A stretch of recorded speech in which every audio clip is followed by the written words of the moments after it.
down. If anyone's going to make it work, Yes. it's the guy who's been able to pick anything and succeed on it. We've seen his Katarina. Yeah. Now we get to see his Fizz, a double assassination comp, maybe just a full assassination comp. A big level 6 coming out of blue here so they can make an impact where they've been trying to in that mid game. Because this Instant teleport top. I really feel like blue is completely beaten out early on in the game here, and Acorn actually gets hit again. That's going to be some big damage. The exhaust to stay in range. Oh my gosh, they actually pull off the kill as well. You can see the crowd is even. A shield from Martha onto a Twitch as well. I mean, you have so much damage on this Rise, so there's no armor in his runes. Let's see his Spirit. Nope. Good find coming in from Dandy there. Nice pressure towards the top lane. Simply to make sure you can use the Twisted Fate. Here's ulti coming in. Doesn't matter if the lane is pushed. It's going to be a big hit, and they are going to take down Imp. They are going to drop Mata. Looper comes down very late on this one, but safety to get himself out of that one and Push for more. 5-minute Dragon against 3 of Samsung White. Exactly what we talked about here. Samsung Blue had to set up the pick first. They want to steal. Let's see what they can do. Oh! The Prince of Thieves comes up once again, kicks away, almost to safety. That's a kill going over to Spirit, but Looper's finalized himself 1, 2, possibly 3 with one more rift. Now he's just going to get the triple kill off an easy Q. It does not look good right now for Acorn. He's going to be falling from the tree. Possible quadra kill. Pond's going to pick one up for himself.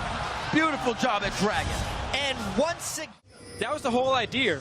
The problem was, as we also mentioned, as soon as this Dragon fight goes wrong, A lot goes wrong. a lot goes wrong because Kassadin and Fizz, they get the kills.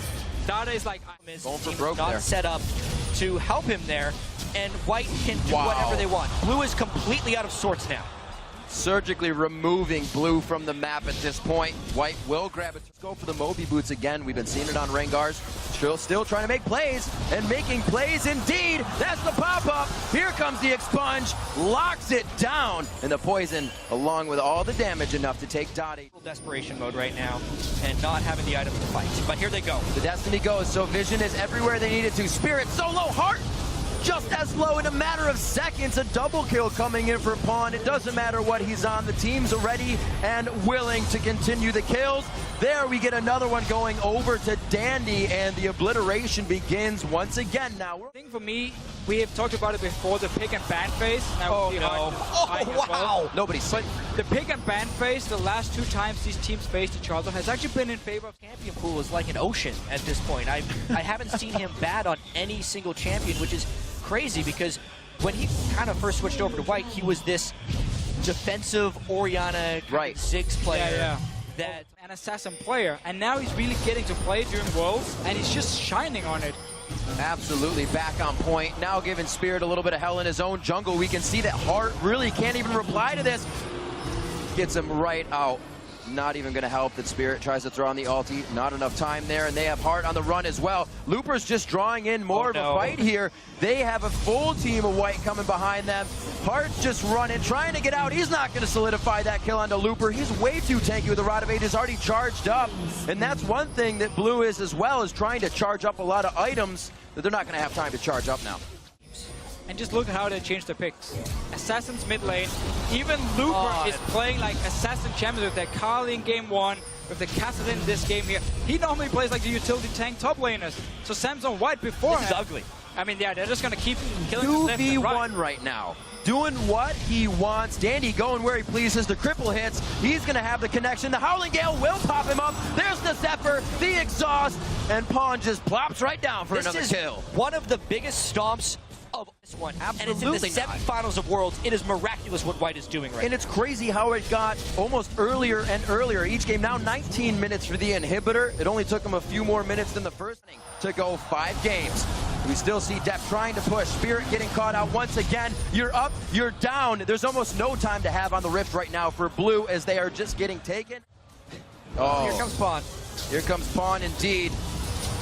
There's the damage. He's going to be able to lock this one down. Relentless Pursuit was already used. The catch-up is there. Heart goes down on the other side of the map as well, and things are getting a little out of hand at this point.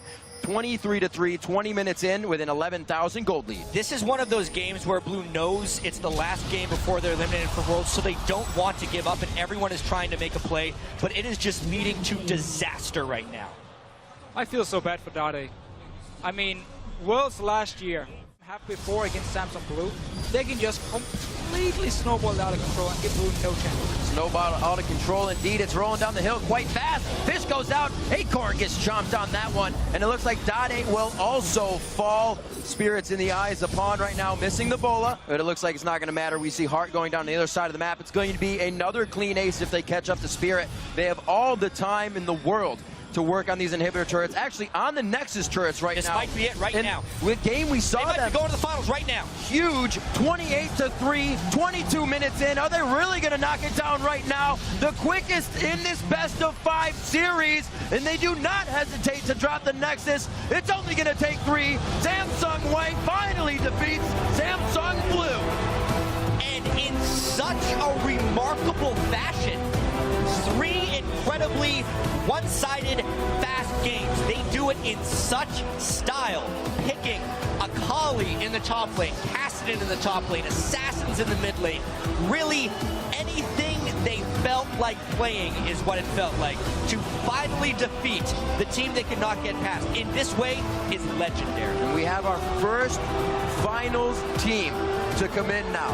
Somebody, Starhorn Royal Club or OMG, will be playing against Samsung White as they now hug with their brother team, sister team, I should say, understanding what that means to them in a 3-0 defeat as well. Who would have thought, man? Yeah, and I just love these pictures right here. Both teams, kind of like Deft is obviously completely devastated. They say that they are enemies in game, but brothers outside of it, and you can really see this here. White, the team that deals Blue a crippling victory, and also the team that tries to console them afterwards, right? You can see the relationship that these guys have together, but in game, you know the gloves are off. Very much so. For sure. Business is business mentality coming in for them. No way. Pawn gets the General's jacket. Wow. And Dade, wow, even with a smile on his face. That is a big moment. That is a jacket Dade never takes off. No, he does not. That's him paying respect here for what just happened. Amazing amounts of respect. Dade wore that when we were in Taiwan, in Singapore, where it was extremely hot, never took it off. That was his mentality because he knows how much power just that jacket itself held in the vision of the community, in the vision of what everybody saw. And really, White had it on their plate. We have to take down the General to take down the rest of the army, and that's what they did every game. Yeah, everything just clicked for Samsung White this tournament right here. The fact they changed up the picks, more aggressive, get the Assassins now going, so the early lead they always seem to build up, they can now use to just completely roll over the enemy teams. And it's just working for them. They've improved so much. Everyone is talking about it. When we talk with the teams about Samsung White, and they say we've been scrimming them and we've been losing to them every single game pretty much. I mean, this is such a dominant team. I can't wait to see what they can do in the final. And we got to look at the composition, right? Samsung White lost the TSM with a low wave clear composition. That's pretty much a low wave clear composition, but they did not let that happen this time. They showed how strong that could actually be. Yeah, and so much emotion you can see from both sides. It's amazing to see White, how happy they are coming into here, but it's also somewhat devastating to see Blue lose in this fashion after being such a monster for so long. And yeah, as you say, there's still no good way of scouting White, which is the scariest thing, because we kept talking about how great White was in group stage and how they were in the quarterfinals, and we're saying, well, that's only because they haven't been tested. That's why they pick all these different things. Were they tested here? Are you not in